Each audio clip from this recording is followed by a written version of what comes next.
The instrument isn't your drums or my bass. This is your instrument. Yeah. No drum, acoustic or electric, has dynamics. You have dynamics. It is both and, not either or. Okay, you say it can't be done? Well, let's try it. Or also, why can't it be done?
Yeah. That was awesome, man.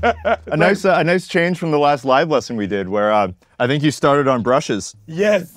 And now we're changing it up. We got options, man. I love it. So all of you out there watching, please welcome Ulysses Owens Jr. Back to Drumeo. It's great to have you here as always. Glad to be here. And it feels like we just did this, but now we've got an E-kit. Yes. And I was just watching the chat while you were playing this. This is a very controversial topic, which is why I love that we're doing this, because that's part of playing drums and playing the instrument is talking about these things and seeing what's possible. And who better to bring in to talk about this topic than yourself? Thank you. Glad to be here. Yeah. For any of you who aren't familiar with Ulysses, we actually did a live feature, I think it was like 3 months ago. Yeah. So you can check out on the Drumeo YouTube channel how to play jazz on the drums. We had your Tama kit in here, so it's a little bit different, but you can get introduced to Ulysses, what he's done, and all that kind of stuff there. But in this one, we're talking about playing jazz on electronic drums. Yes. So in the time since, last time you were here, we filmed some YouTube videos, and some of you may have seen the Ulysses Owens Jr. hears Nirvana for the first time, or the Juilliard jazz prof hears Nirvana, and that was true. Yes, it is true. I've never heard it before that time, because I tell people, as I've been firing back in some of the comments, I have to share this story very quickly. Yeah. At 16, when I decided, I met John Ryland and said, I want to move to New York and I want to play jazz. Yeah. I met him at Manhattan School of Music. He heard me play. He said, you're a wonderful drummer. You sound like a church drummer. And if you want to play this music, you need to change and sound like a jazz drummer. I said, well, what's my first step? He said, check out Miles Davis, Milestones. After that, I went home, bought the CD, Borders bookstore, and I literally had about 400 R&B, hip hop, gospel records. I threw them all out. Yeah. Because what John was saying and what other people had told me, if you want to sound like a jazz master, you need to get all the other stuff out of your ears. So that's why it is true that I didn't listen to Nirvana, because from about the time I was 16 to probably about 23, 24, I only listened to jazz because I needed to get the sound in my ear. So that's how I skipped past Nirvana and a bunch of other really cool stuff. I love it. It is possible. Yes, it is possible. That's great. Yes. So Ulysses is up this week. We've been filming a ton of stuff. We won't say exactly what it is yet, but it's exclusive for the members coming next year or later this year.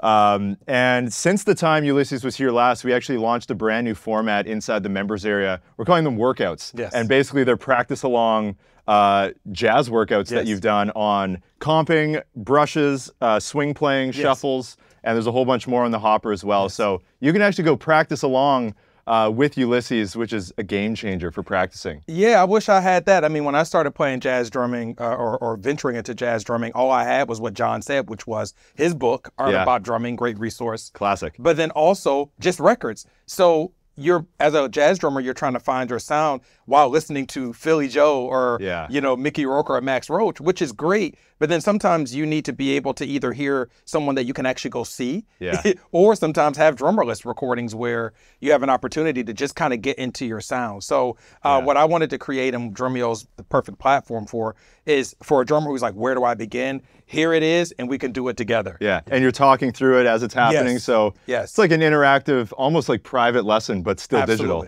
Absolutely. So you can check those out. There's a link down below, drumeo.com/trial.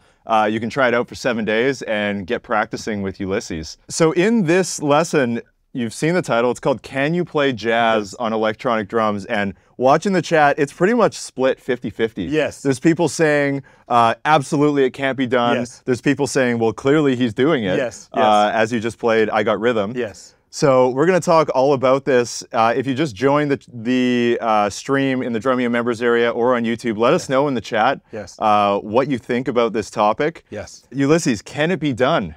How do you do it? I think, first of all, can it be done? Absolutely. One of the things that I thought about, because you and I have been talking about this for a while. Yeah. How many drummers out there have a practice pad? Whether it's HQ, Evans, whatever. You have a practice pad and you've been working with that practice pad from the first day you decided to play drums. Yeah. Does any sound come from that practice pad? No. Nothing. Can you not play Wilcoxon? Can you not play Cerrone? Can you not play Delacruz? Can you not play Art of Bop drumming? No. Yeah. So to me, the surface doesn't have to do with what you play. These are what control what you play. I remember Christian McBride told me that years ago. He said, the instrument isn't your drums or my bass. This is your instrument. Yeah. So to me, the biggest thing that makes a jazz drummer different from all the other drummers that you've had on here and other styles is touch. So can you take this stick and say, or...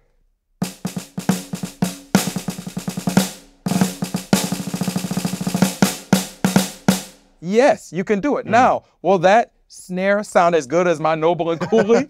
Absolutely not. It's a little bit different. And that's not what the goal for this is. But for most people, which I know we'll get into later, where we deal with even your database of how you have literally half of the drummers that subscribe to Drumeo that are on eKit, for me to say they can't play jazz, that's just not true. Now, which we'll dig in a little later, if your goal is to be the next Art Blakey or the next Peter Erskine or whomever, then at some point, yes, you're going to have to get on that acoustic kit and you're going to want to play at a jazz club. But if you just merely want to play the art form, you want to play along like what I just did, who is standing around as a jazz police saying you can't do that? Yeah. So that's what I hope to, the rumors I hope to dispel with this live. Yeah, and you had a point there I wanted to talk about early on. Over half the drummers out there, statistics show that 50% or more of sales are electronic drums in the industry. So it's something that I don't think we can ignore. Right. A lot of people they can't afford to live in a full multi-bedroom house anymore. They're in small apartments in the city, and this is what makes playing music and playing drums possible. So that was one thing. And the second thing is I don't think we can look at this instrument as an either or. Yes. We'll get into this, but this is almost a different instrument with different functions and different purposes. What I would suggest is if you are a drummer, you've already been spending a lot of time playing the instrument. I would say at least a year or 2 years playing the instrument, then you can graduate to having an E-kit part of what you do and maybe incorporating some jazz. If you don't know anything about the instrument, I would suggest maybe a practice pad first, then actually, sit on a kit. So I think it's one of those things is a great tool to add to your arsenal. And even now, like I have one in my studio in Florida, and it's great to be able to play with it. But if you're like trying to learn what does the drum set feel like, what does it sound like, you got to deal with the acoustic instrument. And last thing I'll say is it should never be an either or. Nobody ever says either the practice pad or the snare drum. Yeah, exactly. I remember being in middle school and they gave me that, ugly little bell kit that came with, the bell kit, the practice pad, and you had a snare drum. Yeah. And I didn't have to choose. It was understood if I was playing percussion that I had to approach all of those. So I think what I want more is for people who are E-kit users to say, hey, I could turn on a Miles Davis track and have some fun with it. Of course. So let's get into some stuff. So you have this is a Yamaha DTX. Yes. You have it set up a little bit differently. Yes. So how do you set up your E-kit for playing this kind of music? So the first thing I wanted to do, and thanks to Yamaha, in my studio I have the DTX 10. This is the 8. Yeah.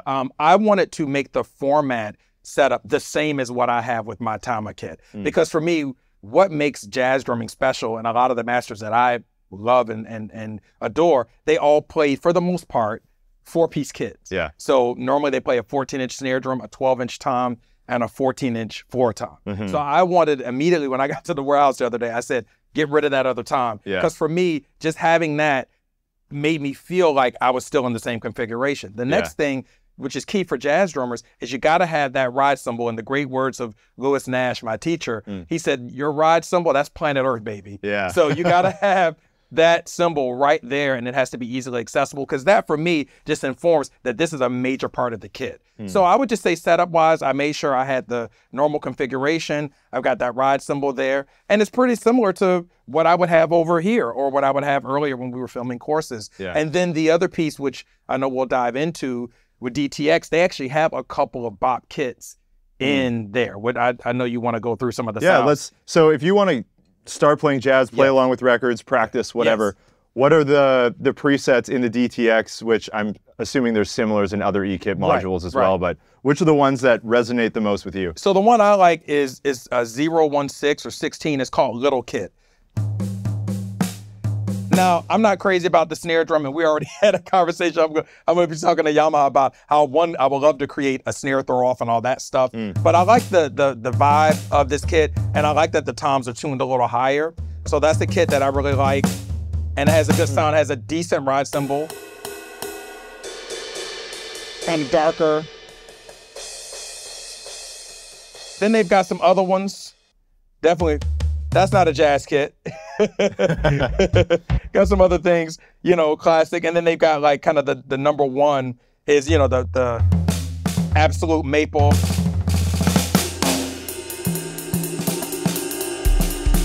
That's a little, it's more R&B pop. Then there's one actually called Bop Groove, which is number 4.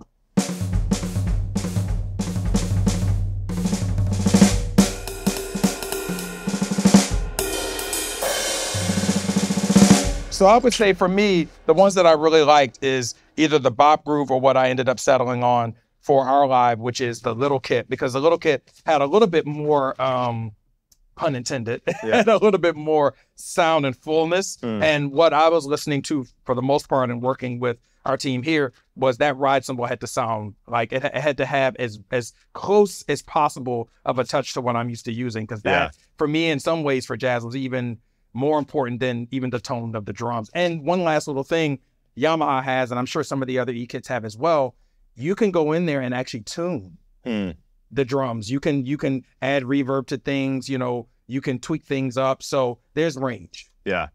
I wanted to ask you too, so I would say you're pretty new to playing electronic drums. So what was your experience with E-kits even like 10, 20 years ago?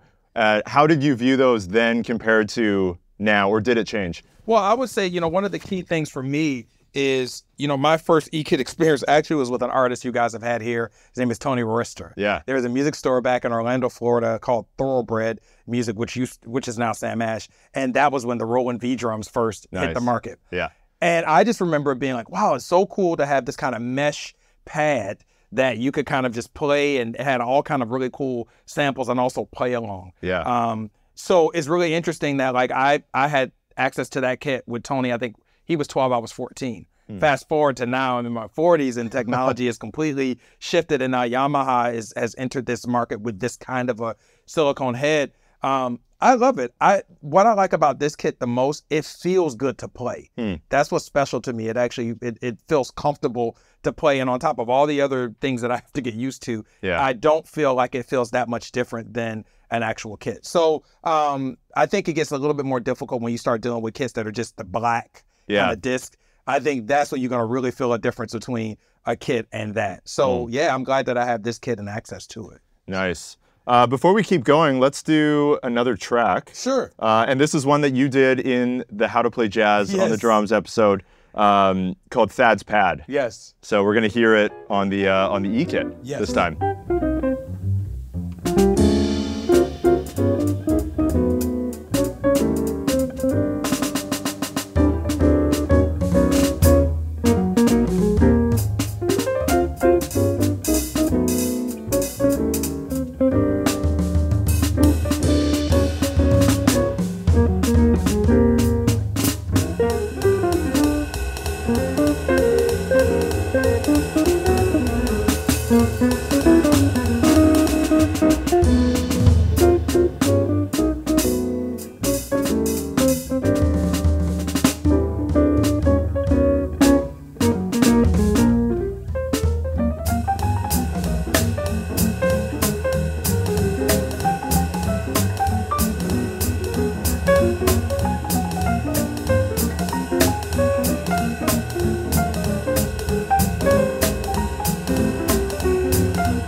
Love it.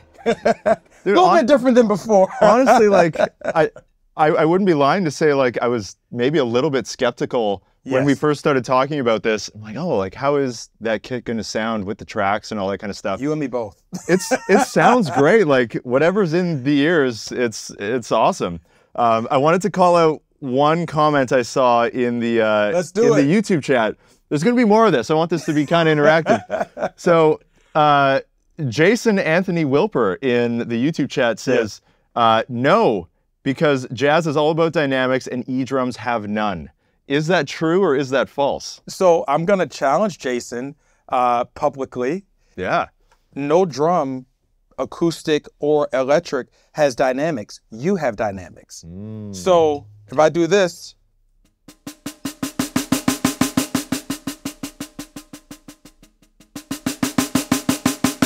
so I just debunked your think again. Temporary truth. Dynamics, again, what did I say with Christian, right? Which is something he taught me.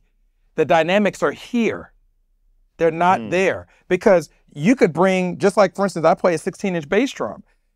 If we bought our friend Mike Portner back, I'm sure he could get bigger sound out of that drum than what I get, right? Yeah. So dynamics are about what you create. And I think that's why this is a really good live, because we have to debunk these myths.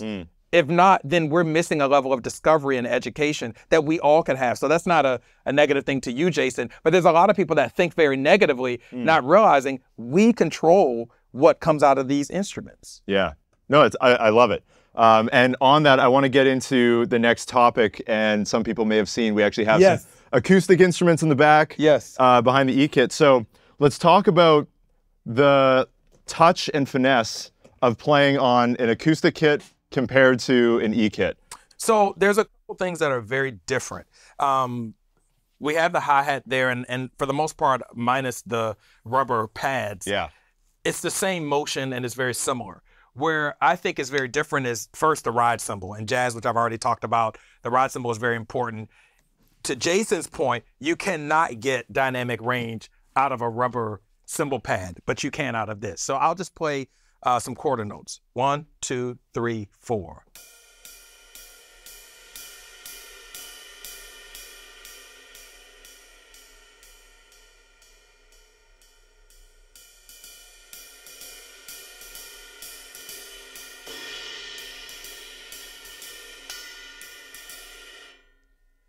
I don't care how advanced we get on a E-kit, that will never happen or that one, right? Even earlier, I had to talk to the engineer about learning how there's like a triangulation with the cymbal, and I had to kind of stay in this point to even get the 3 or 4 trigger points that are on the cymbal. So that's a difference. Same with the snare drum. I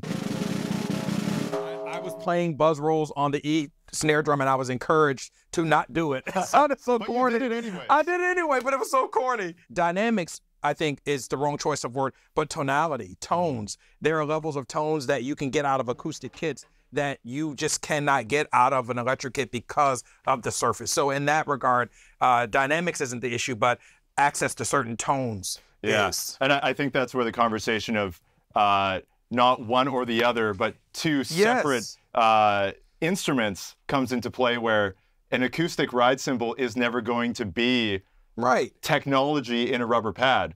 So we have to think of them as two different instruments. Yeah, and again, if you know, so I always love to tell the story because I like people to understand their research. If you're going to study jazz, the name that everybody should know and that I always shout to the rooftop is the great Kenny Clark. Kenny Clark was the first person to take the rhythm of the Spangalang, he took that from, like, all the other swing drummers were playing it in the 20s, and they were playing it on the hi-hat and 30s, and he moved it to the ride cymbal. So he was the first person that was responsible in the 40s for playing that Spangalang pattern. If you truly want to master that pattern on the ride cymbal, you got to have a ride cymbal. And there's so many things you learn about in jazz, finding your own voice through the ride cymbal. So you cannot do that on the E-kit, or I would say you can play it on the E-kit.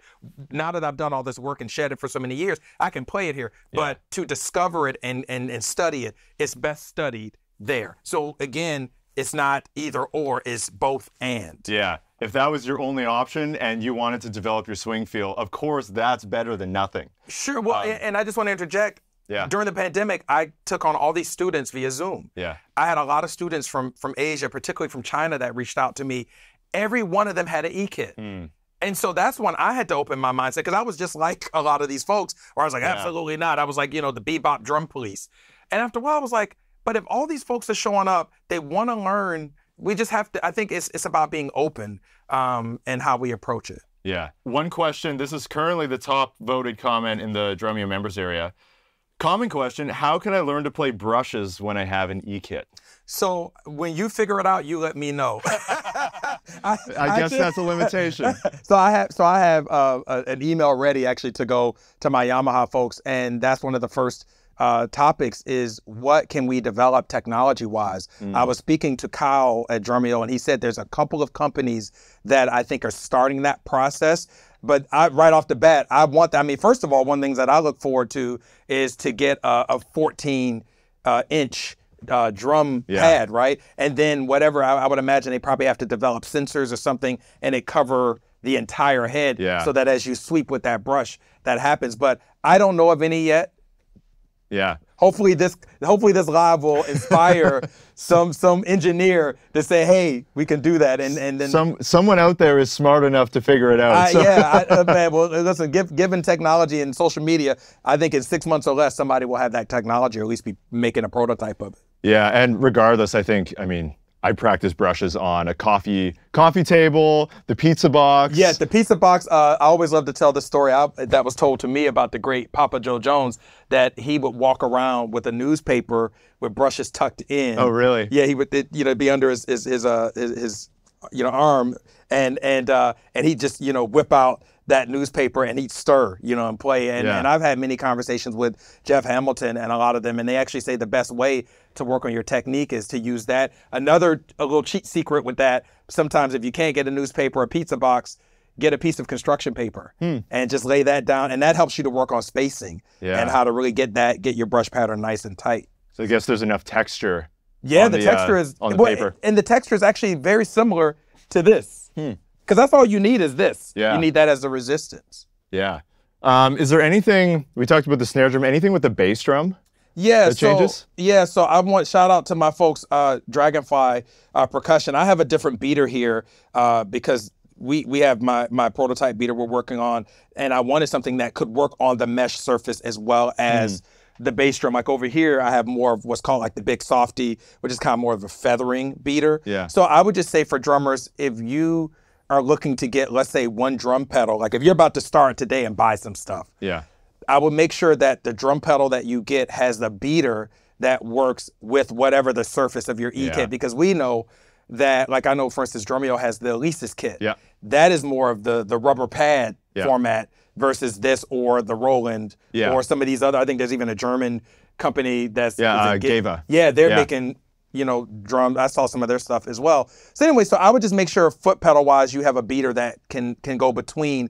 That's provided you're not going to have different gear for different kits. Yeah. But in terms of hi-hat, I'm not too sure what Ulysses or like what those kits do. I'm only aware of like with Roland and Yamaha how they have.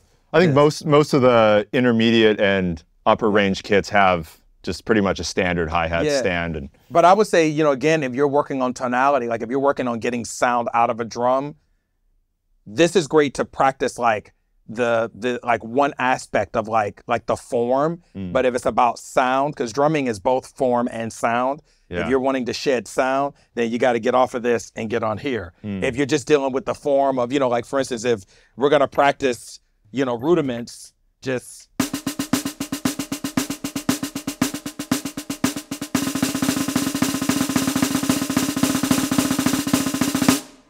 What I just did there will transfer very well over to that. But if I'm practicing doing, a buzz roll,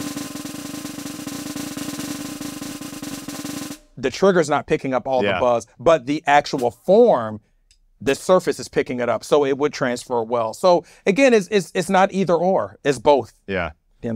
Love it. Let's jump to another track. Sure. We got one from Herbie. I'm going to try not to butcher the name. Oliloqui Valley off Imperial Isles. Yeah, and this is a cool record featuring Mark Whitfield, Nicholas Payton, and Christian McBride. And it's a drummerless record. So for drummers that are looking for stuff to play along to, I love it. Nice. Let's do it.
Nice. I lost the question. Oh, here it is in the Drumeo members area. This one is from Air Bear, asking, how does an E-kit affect expressing yourself through melodic soloing? Man, that's such a great question. So when I think about melodic soloing with regard to jazz drumming, we have to celebrate the centennial of a legend. Just yesterday, Max Roach. Yeah. If you do not know who that name is, just Google and your mind will be blown instantly. And I think that Max Roach, for me, is one of the first melodic soloing drummers. How do you approach that with E-kit? I actually really like these toms. Like I said, you can't turn the snare off to fully be able to get all the tonalities.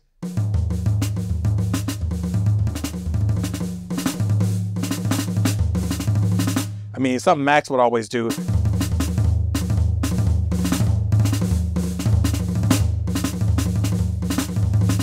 You know, so and if you're looking at melodic phrases that are used between two toms or the bass drum, things like that, I think you can explore the ideas and again, in form. I think, you know, the other part of melodic drumming, which I love when I explore with my band, is when you start being able to bend the pitches and hear the overtones and, you know, even, you know, hitting on the side of the rim and all that. So there is a limit to it, but I think, I mean, there's a way to do it. I mean, like, you know, we had even talked about for the live, I don't think we have the time, but me just taking a moment to kind of like play a drum solo and try to explore some of those things. I could do it to a certain point, but it won't, again, if the idea is the competition of like, is this good as or better than, I don't think that's the conversation. Let's actually do that. Let's do a short solo. Okay. I want to hear it. I think people want to see if it can be done. All right. Well, I'm gonna give some love to Max. Love it. I'll start actually with one of his famous, the drum also waltzes.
For you, Max? I'd say it can be done. I mean, dude, even in theory, even just in terms of like orchestration and movement, and just developing vocabulary and ideas, I don't see how in any way that can't be done on an electronic drum kit. I don't want to veer off topic, but just to be clear, anything is possible, right? Anything is possible. Like you said, it was just done. But again, if our goal, like I always go back to what is the goal? If my goal, you know, like for instance, when I showed up, I tell, you know, same thing like when I talked to John Riley. When I showed up to one of my first jazz gigs and I had a 22-inch bass drum, you know, and I had a raw ride, you know, it was like 22, you know, the only thing that was sort of jazz was somehow I'd gotten a vintage Zildjian 20-inch with rivets. And I had, you know, snare drum tweaked up with a Flam Remo head, you know, from marching. I mean, you couldn't have it was so, but my heart was in the right place. And so one of the masters, you know, shout out to Von Barlow and some of the guys that used to exist in Jacksonville. They were like, young man, we hear what you're doing, but if you want to really get to it, we're not even going to talk drum brand. Get you some smaller drums. Right? So again, but my goal was to be playing at the Vanguard or playing at Blue Note or whatever. So if I wanted to have that sound, then I had to make that adjustment. I think what we have to acknowledge is there's a large base of folks at Drumeo that they are more interested in learning. They may never want to go to New York or go to whatever local city and play. They just want to stay in the comfort of their home and play this music. Yeah. So why is this an issue, right? But if you are the person that says, man, I'm 16, I want to go to Juilliard or Berkeley or whoever. So yeah, you are going to have to make those decisions, but what we have to deal with goals first. Yeah. So, but for the kid who says, you know, like one of my students, he's a finance guy in San Francisco, and he's like, I just want to get a really good E-kit, and I want to play every day because it helps me stay sane. Yeah. For these long days. Perfect. I'm not going to tell him to go buy a Gretsch Round Badge kit. Yeah. Because that's not his goal, right? Yeah. So I think when we start making people adjust what they do to other people's goals, that's when I think it becomes a little bit intrusive. Because the reality is, what I think is important and what I hope to contribute is that everybody now checks out this music, and everybody now, like from that one solo, now everybody's going to go check out Max Roach. Yes. So Dude, that's my goal. I just love your whole perspective on that, where that is such an important part, where I think over the years, I don't know how it happened, but it did. It seems like there are a lot of walls around jazz music, and I don't think that's from any particular individual, but when someone just says, like, I love listening to this music, and I just want to be able to jam to it because I love the players and I love the records. Yes. Like, how awesome is that? Right, but the interesting thing is that we only become that divisive around certain topics. Like, for instance, if we talk about, like, one of my other favorite things I love is cooking, right? Like, if you want to cook like an Italian chef, like, nobody says you have to go to Florence, right? Like, I mean, if you get a chance to, like, go to Florence or Rome, Do it. You know, like Tuscany, great. But you also, like, can probably get some cool recipes and get that feeling as close as possible. Or maybe, I mean, the way stuff is working these days, you could go online and probably find someone who's from there that lives in your city that could come, you know. So I just think we have to live in, if the goal is exposure and appreciation, then let's be sort of everybody's in the pool. Yeah. If the goal is specialization and I want to be one of the folks that are like out here doing this and then being an ambassador, then yes, you're going to have to do what I did and throw out all the other stuff, and you have to dedicate your life to it. Yeah. But there is a bridge where the two of us can meet. Yeah. And I think that even goes so far beyond just jazz. Where Absolutely. You look at John Bonham or Neil or any of these guys, it's like, you can learn all their music on an electronic drum kit, like, no doubt. But if you want to sound closer to the way they sounded, of course you need the 26-inch bass drum, and you need all that stuff. But it doesn't mean you can't delve into that world. Well, I think you can speak about this more than a lot of people. One of the things I love about your playing and your platform here is the Genius Of series. And I'm always like, how's this dude pulling this stuff off? I'm like when I saw you do the Sheila E, I was like, what? Falling down the stairs. No. But what I'm saying is, what I enjoy about watching that process on social media is how you change kits. Like, even the other day when we were getting ready for this, my little E-kit was on the side of this massive kit. Like, who you're about to do the tribute to? The Rev from Avenged Sevenfold. Oh, yeah, I've never heard. All the toms. Yeah, never heard of them. All I know, it was getting in the way of me getting to my kit. However, what that taught me was how much effort you go towards or put in towards matching the sound and the setup of these folks. So if you were to teach a lesson on that, you may start someone on an E-kit and say, hey, here's the groove. Let's just get the groove. Once they get the groove, then you say, all right, let's go in the other room, and you sit them behind that monstrous kit and get the feel. So again, it's not either or, it's both and. Love it, man. Let's see, let's do a few more questions. Sure. Does the ride cymbal have all three zones, bow, bell, and edge? So let's explore. So we've got, so certain parts, like here, got that. Then we've got this, right? Okay, so I can do that. And then we've got this. But so what's interesting, hitting in a certain place here, I can get more of that bell, but if I'm here, it's back to the sound I'm getting here. So yes, I think it has three playing zones, but depending on where you are within that triangulation on the surface, you may get parts of other sounds. Yeah, so it's a little tricky. That would have the crash too on the edge. Yeah. Yeah. Oh, that one poked out. Yeah. Yeah. Nice. That was, yeah. Welcome to sound check. Yeah. Nice. Oh, and I want to mention another one that's a little tricky as well is the rim shot. So, like when I first sat down, I was trying to kind of get the rim shot, so I couldn't really do that. But if I hit here, then I'm able to kind of get it. So yeah. Yeah. From The Triangulator on YouTube, just a comment saying, my biggest barrier to acoustic drums growing up was simply neighbors and noise. Yes. I think that's probably across the board around the world, that's the biggest challenge. My family was so gracious to me because when I first fell in love with drums, this is before text messaging, cell phones and all that. They literally would have to like put earplugs in and they would say, you got an hour. Yeah. You know, and the, you know, the drum set was up against the bedroom wall, you know, and they'd all put earplugs in and whatever. Then they got like a little shed for me out back. Nice. And that was really cool because it allowed me to get the drums out of the house.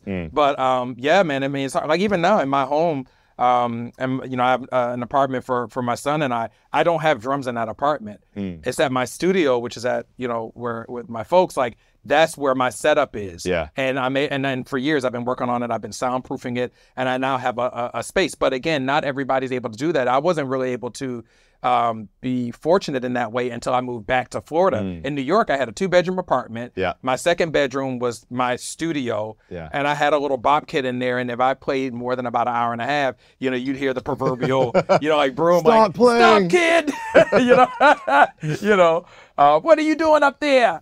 Yeah. You know, so that's great. Yeah, man. Let's do one more from YouTube. From Ohm Raker, any opinion on playing E-kits on live gigs? All right. Can it be done? So I'll tell you this. I have another part of my life is a musical theater organization for my kids with my family in Florida. And I have a drummer that I hire and he plays for the musical theater productions. Yeah. I am actually probably going to get a DTX kit because the issue we're having is I've got my keyboard, I got my electronic bass, and I've got even a percussionist that has some different things, but the sound of the drums is taking over the hall and it's interfering with, you know, my kids are on DPA mics, lavs and stuff.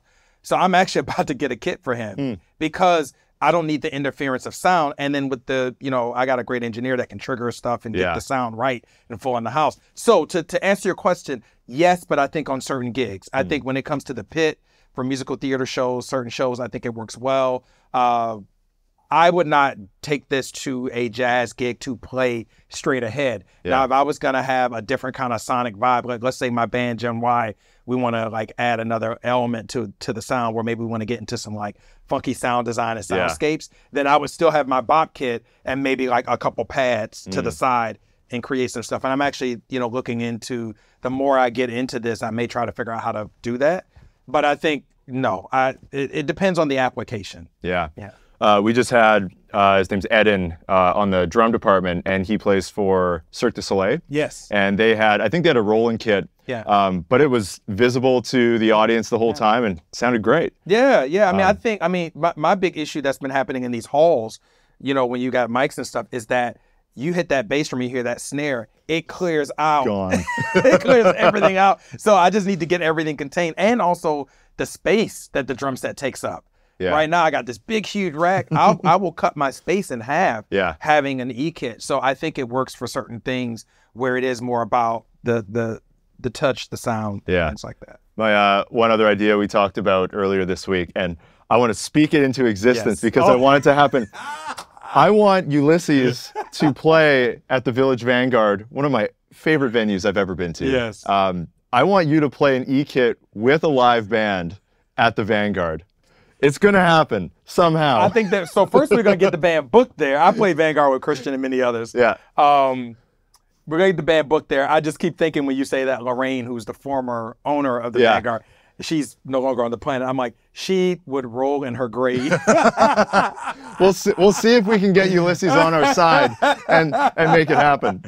But I do love this idea of, you know, which is what I love about playing or working with Drumeo is, okay, you say it can't be done, well, let's try it. Or also, why can't it be done? Yeah, maybe it falls on its face and it's horrible, but it's like the discovery side of it where no one's ever done it. So I love, one of my favorite drummers who I want to speak his name, who's alive playing great drums, and that's Joey Barron. Joey Barron said something very profound to me. He said that sometimes jazz can be a museum or a jail. And I do think there is this element to jazz, which we need the elders, we need those of us to keep us honest in the tradition. But within that tradition and sometimes that gatekeeping, it kind of limits things and it keeps people out. And so I think we have to be careful about that. So, hey, We'll see. Maybe it'll be a sound check. Maybe there'll be a sound check. I'll take it. As long as the red curtain. You got 60 minutes. Hey, we can do a lot in 30. This has been great. Great discussion. I love all the conversation, the positive, the negative. I think we've proven here that it can be done. Absolutely. With, of course, there's limitations compared to acoustic, but I don't think this should be the barrier to being able to enjoy playing jazz on the drums and get into the style of music, and even just shed if you're in an apartment. Yeah. Can I just give a few tips? Yeah, of course. So if you want to play like Art Blakey and the Great Masters, you need to have the 12, 14, 18-inch bass drum or 20-inch bass drum, right? Like you got to do that. If you want to learn this music and just be able to have fun and play along, E-Kit is great. Yeah. If you want to have the option to also just practice, E-Kit is great. So if I could leave anybody with anything, it is both and, not either or. But if you want to be a specialist, or even you say, hey, Ulysses, I want to mirror some of the things you've done, you got to put that time in acoustically, but you can also have some fun with this as well. Yeah. We're at the end. We're going to close with a track. You set classic. this up. Classic. But before I head out, check out all the stuff that Ulysses has on Drumeo. The link down below, drumeo.com/trial. You can practice along with Ulysses. You can learn this stuff whether you're on an E-Kit or on the acoustic kit. It's a great way to get into it and just kind of develop some chops and some feel for this kind of music. So you can check that out. And go check out Ulysses wherever he's playing, whatever he's up to on social, and all the links are in the description. Yep, UlyssesOwensJr.com. Yeah, awesome. And we're going to close out with one of the, I think this is the opening track or the second track? It's the opening track. Opening track off of Kind of Blue. The highest grossing jazz album to date. Freddie Freeloader. So I'm curious to see what this sounds like on the E-Kit. I'm going to go listen from the control room. Thank you, Brandon. Dude, thank you so much.